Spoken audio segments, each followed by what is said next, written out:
Dinamiskās domas darbnīca? Tur nav tāds viennozīmīgs atbildes, jo... Tu skaties un tu saproti, ka tur kaut ko cenšas tev iestāstīt vai parādīt savādākā gaismā. Tā ir darīšana, lai iemācītos, un aizrautība, lai paliktu atmiņā labāk.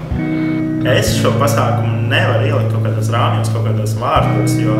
To vajag ieraudzīt, to nevar izstāstīt. Tas ir tāds baigais pasākums īstenībā, kur tu vari tā kā atvērt acis uz visu un... Paklausīties, pamācīties varbūt, pasmelties aizrautību. Ir vairāk vārdu – radošums, profesionalitāte, draudzība un saviedētība, kur raksturo Dinamiskās domas darbnīca.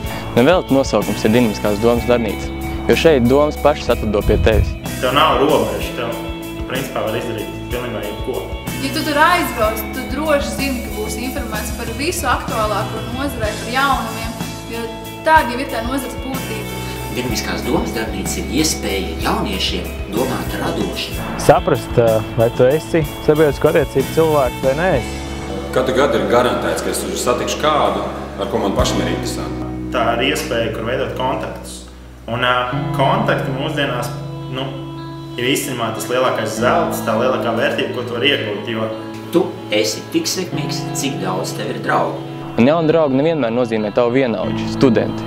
Tie var būt arī pasniedzēji no savas vai no citas skolas, vai arī tie var būt tavu topošie darbdevēji. Tās ir neaizmirstamas kampaņas, to radīšana. Pavisam reāli praksē pārbaudīt, kā strādā tas, kā tu saproti. Visi ierodās, lai gūtu, bet reiz arī iedod citām.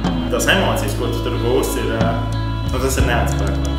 Turpat, zaļā zālē, zem saules, mēs klausāmies lekcijas.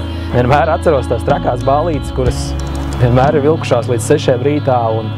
Daudzi jautā, tu brauc šogad uz DDD? Jā, laikam jā. Kas tas par jautājumu? Vai es došos uz DDD?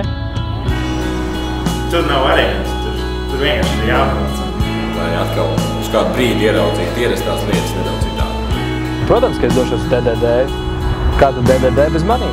Iedomājies, ka tu tur esi un mēs satiekamies. Es noteikti šogad braukšu. Tiekamies tur!